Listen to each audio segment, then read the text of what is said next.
예, 하나님의 말씀 창세기 47장 23절 25절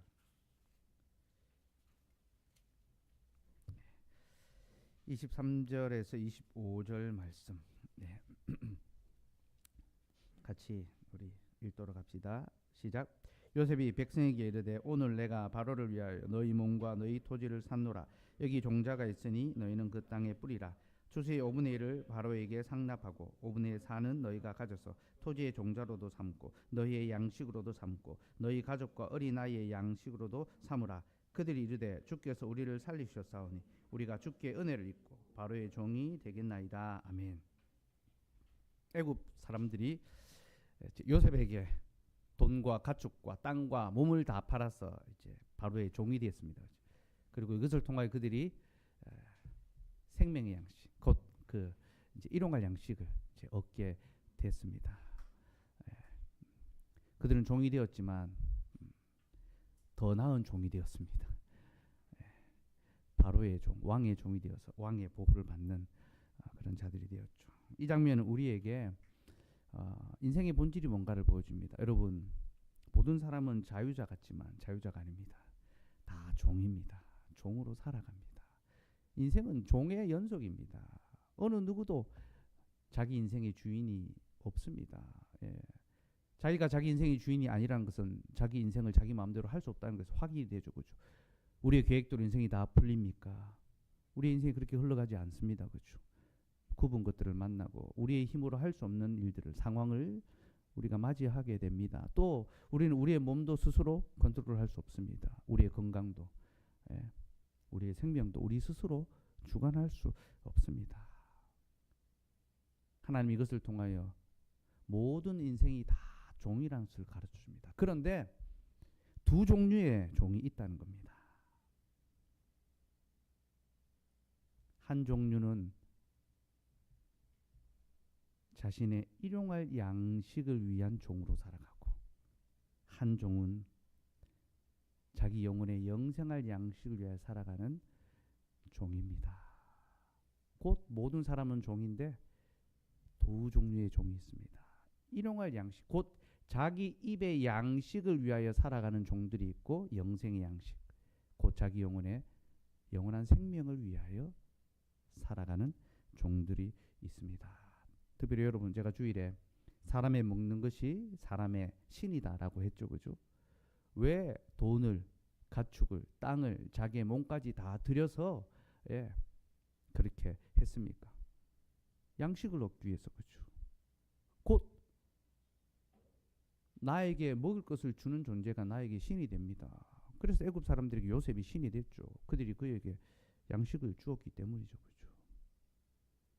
그죠? 그래서 그 사람의 배가 곧 신이다라고 하셨습니다. 배가, 우리의 신이 우리의 배 안에 있습니다. 우리의 먹을 것, 우리의 입에 그 욕심이 바로 우리의 신이 되는 거죠. 그래서 어린 아기들에게는 엄마가 신적인 존재입니다. 절대자죠. 그렇죠? 엄마로부터 먹을 것이 나오니까 엄마는 아이들에게 절대적인 존재입니다. 학생들은 선생님이 절대적인 존재가 됩니다. 그렇죠? 진학과 어떤 모든 것들을 결정하게 되고, 교수님이 마치 신과 같은 위치를 차지하고, 직장인들은 직장이 그죠, 상사가 신이 되고, 사업하는 사람들은 고객이 신이 됩니다. 그죠? 그러니까 다 우리는 종으로 살아갈 수밖에 없는 거죠. 그러나 하나님 안에 있는 더 나은 종, 곧 하나님의 종들로 살아가는 자들은 일용할 양식이 아니라 영원한 양식, 영생의 양식을 위하여 수고하며 살아가게 되는, 그게 우리가 하나님의 자녀, 하나님의 종이 되었다라는 것의 그런 고백입니다. 그래서 주께서 우리를 살리셨고 우리가 주께 은혜를 입어서 우리가 하나님의 종이 되었나이다. 그렇게 고백할 수 있는 거예요. 여러분, 세상에 어떠한 뭐 좋은 주인처럼 보이는 자도요, 우리에게 결코 영원한 생명을 줄 수가 없습니다. 17절 한번 볼까요? 17절 말씀 같이 읽읍시다. 시작. 그들이 그들의 가축을 요셉에게 끌어오는지라 요셉이 그 말과 양떼와 소떼와 나귀를 받고 그들에게 먹을 것을 주되 곧 그 모든 가축과 바꿔서 그 해 동안에 먹을 것을 그들에게 주니라. 요셉이 가축을 받고 양식을 줬는데 그 해의 양식, 그 해 동안 먹을 양식을 주었습니다. 그 해의 양식 뭡니까 여러분? 연봉입니다. 그죠? 한 해 연봉입니다. 한 해 먹을 것을. 여러분 세상이 아무리 우리에게 좋은 것을 주는 것처럼 보여도요, 그의 양식 연봉밖에 주지 못합니다. 요즘은 뭐 취업하면 이거 연봉 협상 다 하더라고요. 저는 약간 문화 충격입니다. 예, 취업하면 뭐 직장에서 주는 대로 다 받는 건데 다 동일한 조건에서 동일한 이제 금액을 받는데 요즘 들어갈 때 연봉 협상하더라고요. 예. 그래서 자기 어떤 실력, 자기의 위치에 따라서 뭐 일정한 금액을 회사와 이제 협상하는데 조금이라도 더 받기를 바라죠, 그죠? 더 많이 받기를 바라고 그렇게 애를 쓰게 됩니다, 그죠? 여러분 다 그 해의 양식입니다. 우리는 연봉을 위하여 살아가는 것이 아니라 영생을 위하여 살아가야 합니다. 내가 연봉을 위하여 살아가는가, 영생을 위해서 살아가는가. 우리는 더 나은 것, 곧 더 중요한 것을 구하며 살아가는 자들이, 그런 종이 되어야 합니다. 그러면 뭐가 더 중요한지를 알아야 됩니다. 무엇이 중헌디? 옛날에 황정민 씨가 그죠? 곡성에서 했던 말입니다. 아, 황정민 씨가 한 말이 아니죠, 그죠? 그 딸이 했는 말입니까? 무엇이 중헌디? 뭐가 중요한가? 마태복음 6장 25절 26절 봅시다. 마태복음 6장 25절 26절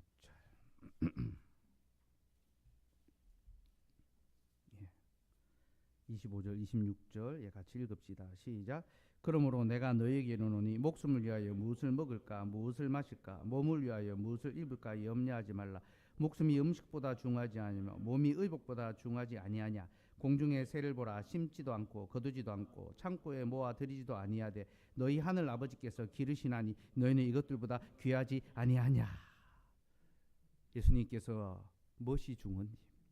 너희가 무엇을 위하여 살아가느냐. 너희가 정말로 구하며 살아가는 거 매일 갖기를 바라고 매년 이루기를 원하는 그 목표가 정말로 중요한 것이냐 물으십니다.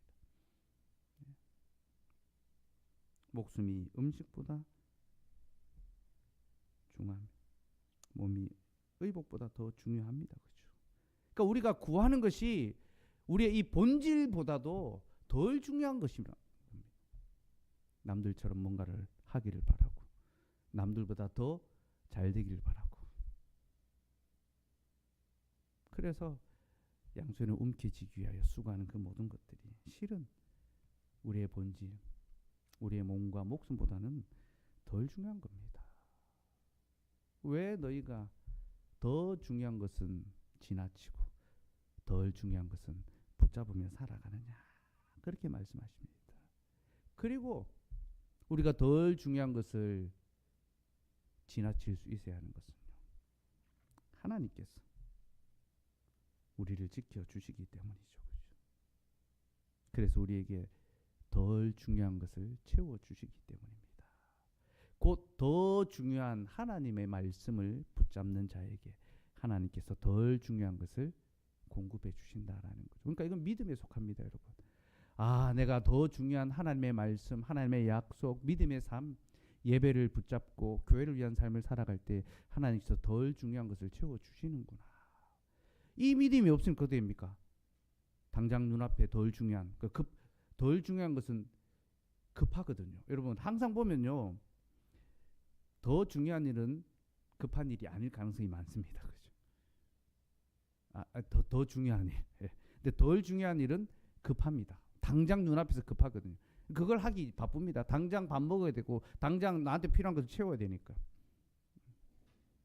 그래서 그걸 붙잡고 살아가게 되는 거죠. 근데 내가 더 중요한 하나님 앞의 삶을, 말씀을 묵상하고 기도하는 것, 우리의 삶에 있어서 중요하지만 급하지 않은 것처럼 보입니다. 그렇죠?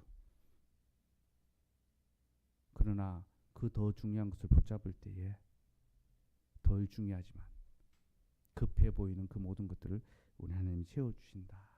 이걸 믿어야 됩니다. 왜냐하면 하나님만이 우리의 생명의 원천이시기 때문입니다. 시편 36편 9절 말씀 같이 읽읍시다. 시작. 진실로 생명의 원천이 주께 있사오니 주의 빛 안에서 우리가 빛을 보리이다. 그저께 성경 읽을 본문이었죠. 그렇죠? 진실로 생명의 원천이 주께 있사오니 주님이 생명의 원천입니다. 바로 앞구절이 뭐였습니까? 우리가 주의 집에서 살찐 것을 먹고 은혜의 강물을 마신다. 주의 집에서 살찐 것, 하나님 우리를 배부르게 하시고 우리를 만족하게 하신다라는 겁니다. 그 말씀이, 그 복음이 우리를 배부르게 하고 우리의 생명을 보존해 주신다는 거예요. 생명의 원천이 주님입니다. 우리는 생명의 빛이신 주님 안에서만 생명의 빛을 볼 수 있습니다. 빛은 생명이죠. 그렇죠? 우리가 어디서 그 생명을 얻습니까? 어디서 그 생명을 볼 수 있습니까? 빛이신 주님 안에서만 우리는 생명을 볼 수 있습니다. 여러분들이 매일같이 들여다보는 거기서 생명이 나오는 것이 아니라 하나님의 빛의 말씀에서부터 참된 생명이 나온다라는 거죠. 그러므로 우리는 이 하나님의 말씀, 이 하나님을 온 세상 그 모든 것보다도 더욱 귀하게 여겨야 합니다. 왜냐하면 우리 하나님께서 우리를 그렇게 여겨주시기 때문입니다. 너희는 이것들보다 더 귀하지 아니하냐. 하나님이 온 세상 만물보다 우리를 더 귀하게 여겨주십니다. 28절에서 30절 말씀도 한번 볼까요? 28절에서 30절 말씀 읽읍시다. 시작.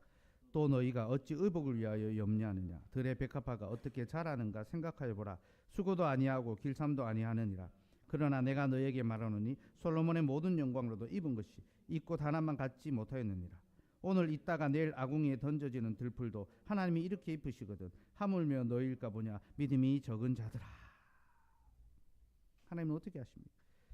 우리를 이 세상의 모든 것보다 더욱 귀하게 여겨주십니다. 여러분, 우리는 세상의 것을 귀하게 생각해서 그걸 붙잡으려고 살아가는데 우리 하나님은 그 세상의 모든 것보다도 우리를 더욱 귀하게 여기시고 우리를 붙잡으십니다. 네? 그래서 우리의 몸에 필요한 모든 것을 채워주신다. 공급해 주신다. 오늘 있다가 내일 아궁이에 던져질 들불도 하나님이 이렇게 입히신다 했죠. 예. 근데 이렇게 입히신다는 게 뭡니까? 솔로몬의 모든 영광으로도 입은 것이 이 꽃 하나만 못하다 했습니다. 하나님께서 오늘 있다가 없을 푸른 마르고 꽃은 시다 했는데 그 꽃도 이렇게 솔로몬의 영광보다 더욱 아름답게 빚으셨는데 어찌 너희를 돌아보지 않으시겠느냐. 믿음이 적은 자들아 말씀하십니다. 역대하 9장 13절 말씀. 같이 읽읍시다. 시작. 솔로몬의 세입금의 무게가 금 666달란트요. 어제 이제 솔로몬에 관한 이야기를 쭉 읽으면서 예훈이한테 솔로몬 이야기를 하려니까 이제 어제 솔로몬이 죽었거든요. 그래서 아빠 솔로몬이 죽었어 그렇게 이야기하던데 솔로몬의 세입금이 금 666달란트였다라고 합니다. 666은 짐승의 수죠, 그죠? 계시록에서 짐승의 수를 표현합니다. 그래서 이 구절을 가리켜 솔로몬의 타락을 보여주는 것이다. 그렇게 해석하는 사람들이 있어요. 그러나 그렇지 않습니다, 여러분. 666은 사람의 숫자입니다. 사람의 숫자의 완전히 666입니다. 그래서 이 금 666달란트는요. 인간이 누릴 수 있는 최고의 영광을 보여줍니다. 사람이 이 땅에서 누릴 수 있는 최고의 영광이 바로 솔로몬의 영광이었습니다. 그가 세입금 금 666달란트를 받았습니다. 어마어마한 영광을 그가 누렸죠. 인간이 누릴 수 있는 영광의 최고를 그가 누렸습니다. 그런데 예수님께서 뭐라 하십니까? 이 꽃 하나만 못하다. 하나님이 만드신 이 꽃 하나만의 영광만도 못하고 하나님은 너희를 더욱 귀히 여기신다. 정말로 하나님께서 우리를 온 천하 모든 것보다 가장 존귀하게 여기신다는 겁니다.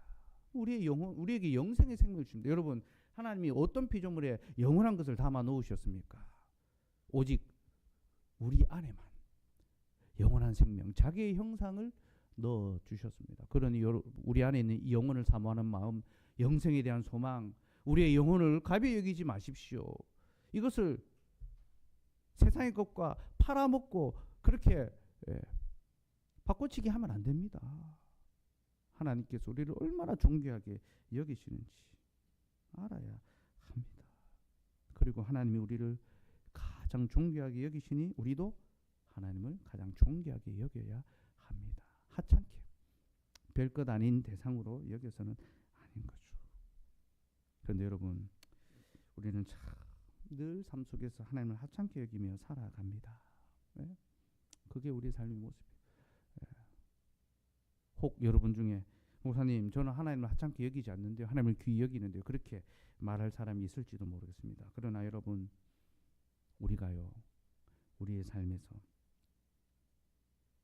우리의 삶의 문제에만 집착하고 또 골몰하고 또 그것을 염려하고 또 불안해하고 불평한다면요, 이 모든 것이 사실은 하나님을 하찮게 여기는 것이라는 것을 알아야 합니다.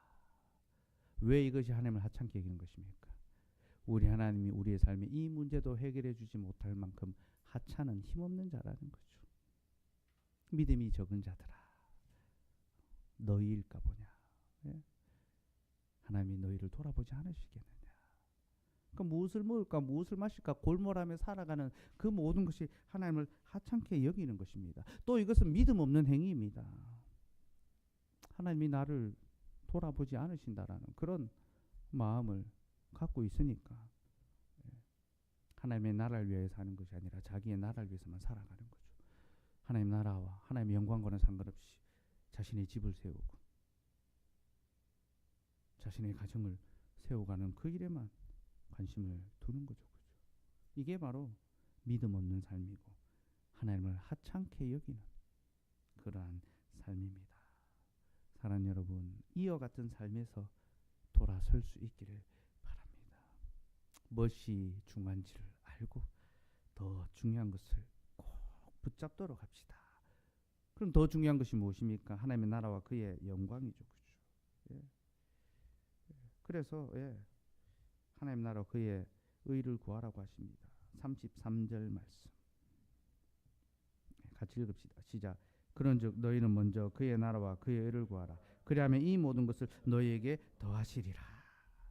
그의 나라와 그의 의가 더 중요합니다. 우리가 이것을 먼저 붙잡아야 되고, 그리하면 이 모든 것을 우리에게 더하여 주십니다.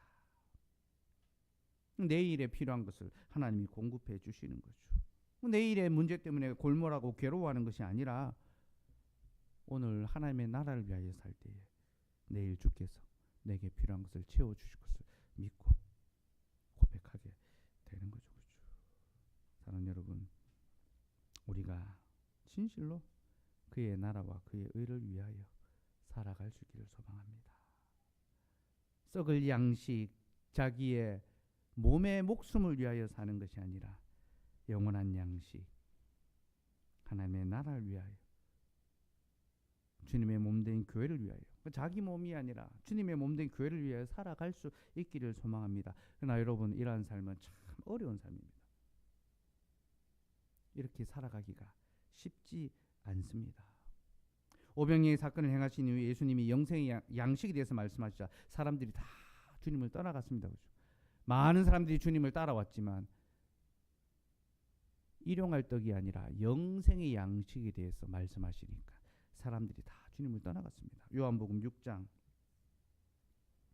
60절 61절 같이 읽읍시다. 시작. 제자 중 여럿이 듣고 말하되 이 말씀은 어렵도다 누가 들을 수 있느냐 한데 예수께서 스스로 제자들이 이 말씀에 대하여 수군거린 줄 아시고 이르시되 이 말이 너에게 걸림이 되느냐.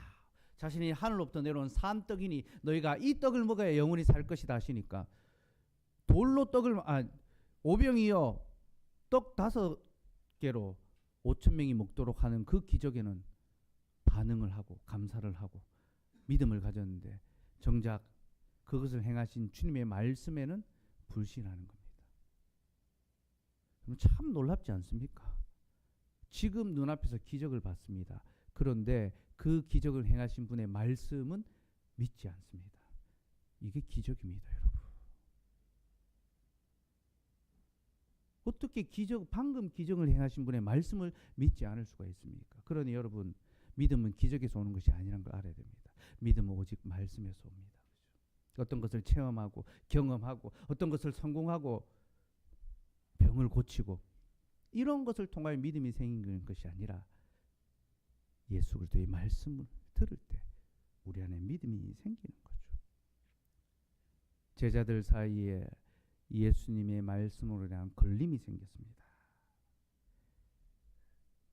그리고 그들 중에 많은 제자들이 주님을 떠나게 됩니다. 66절 읽읍시다. 시작.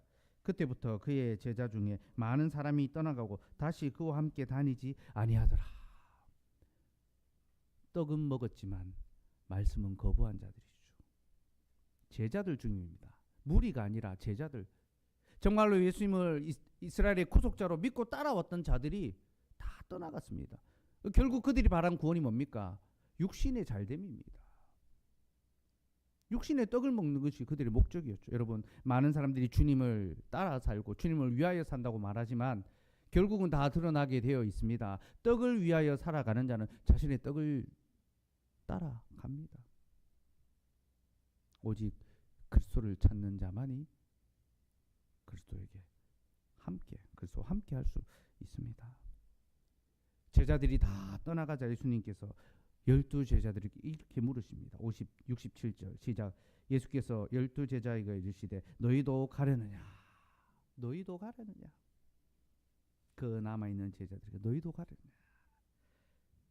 그러니까 베드로가 기가 막힌 대답을 하죠. 68절 말씀. 네, 제가 제일 좋아하는 말씀 중에 하나입니다. 같이 읽읍시다. 시작. 시몬 베드로가 대답하여 주여 영생의 말씀이 주께 있사오니 우리가 누구에게로 가오리이까? 주여 영생의 말씀이 주께 있사오니 우리가 누구에게로 가오리까? 베드로는 떡이 아니라 말씀을 바라본 자였습니다. 그래서 그는 말씀이 있는 곳에 머물러 있기를 소원했던 거죠. 여러분, 영생의 말씀이 어디에 있습니까? 여러분의 영혼을 살릴 그 영생의 양식이 어디에 있는지 똑똑히 기억하시기 바랍니다. 그리고 그 양식 있는 곳으로 가십시오. 세상에 그 양식이 있거들랑 그리로 가십시오. 그러나 이곳에 여기 영생의 양식이 있다면 여러분이 어디로 가야 할지, 어디로 갈 때가 있을지 돌아보십시오. 우리는 이미 있을 곳을 정했기 때문에 더 이상 다른 갈 곳이 없습니다. 기웃기웃하지 마시고, 이리저리 둘러보지 마시고, 좌로나 우로나 치우치지 말고 곧장 한 길로 갈 수 있어야 합니다. 그런데 여러분, 우리가 이렇게 영생의 말씀이 있는 곳에 있을 수 있고 하나님의 나라를 위하여 살아갈 수 있는 것은요, 우리의 열심과 우리의 의지로 되는 것이 아닙니다. 70절 말씀 같이 읽읍시다. 시작. 예수께서 대답하시되 내가 너희 12를 택하지 아니하였느냐? 그러나 너희 중에 한 사람은 마귀니라 하시니 내가 너희 12를 택하지 아니하였느냐? 여러분, 베드로가 어떻게 주의 영생의 말씀이 여기 있사오니 우리가 어디로 가오리까? 라고 말할 수 있었습니까? 그가 믿음이 더 뛰어나서 그렇습니까? 그가 주님을 향한 열정이 더 뛰어나서 그렇습니까? 만약 그렇다면 그는 예수님이 십자가에 달렸을 때에 부인하면 안 됩니다. 같이 십자가에 달려야 됩니다. 예수님 십자가 한편의 강도가 아니라 베드로가 달렸어야 되죠. 그렇죠? 그는 도망갔습니다. 그의 열심과 그의 열정으로는요, 그렇게 할 수 없습니다. 오직 주께서 그를 택하여 주셨기 때문에, 예수님이 우리를 선택하셨기 때문에 우리가 주님의 곁에 있을 수 있고 우리가 영생의 말씀을 붙잡을 수가 있습니다. 사랑하는 여러분, 하나님의 말씀이 영생의 말씀인 줄 알고 그 말씀을 붙잡으며 살아가려는 그런 소망이 있습니까? 주님이 바로 여러분들을 택하셨고 지금도 붙잡고 있다는 것을 기억하시기 바랍니다. 그리고 그것을 아는 자는 이제 썩을 양식을 위하여 수고하는 것이 아니라 영생할 양식을 위하여 수고할 수 있게 됩니다. 그러므로 여러분, 우리 주님과 꼭 붙어 있고 떨어지지 않도록 합시다. 접착제처럼 연합됩시다. 근데 무엇이 우리를 주님과 연합시키는지 압니까? 주님과 우리의 관계를 접착제처럼 딱 붙이는 것이 무엇인지 압니까? 바로 말씀과 기도입니다. 말씀과 기도. 매일 말씀과 기도로 하나님을 가까이 할 때 우리는 주님께 붙어 있을 수가 있습니다. 시편 36편 9절에서 말했죠. 우리는 주의 빛 안에서만 빛을 볼 수 있다. 그죠? 네. 주의 빛 안에서 우리가 빛을 보리이다. 네? 주님의 빛 안에 있을 때만 우리가 생명의 빛 예수 그리스도를 바라볼 수 있다는 거죠. 여러분, 그 빛이 무엇입니까? 그 빛이 말씀이죠. 참빛, 네? 예수 그리스도는 말씀이십니다. 그래서 그 말씀을 바라볼 때 그 말씀이 우리를 빛이신 그리스도에게로 인도하고 우리의 길을, 우리의 걸음을 예수 그리스도에게로 영생과 생명의 길로 인도해 주신다라는 것입니다. 시편 119편 105절 말씀 같이 읽읍시다. 시작. 주의 말씀은 내 발의 등이요 내 길의 빛이니이다. 하나님의 말씀 안에서, 그 말씀의 빛 안에서 우리의 영생의 구주가 되시는 예수 그리스도를 바라보고 영원하고 참된 생명의 길로 나아가는 저와 여러분 되기를 소망합니다. 우리 같이 찬송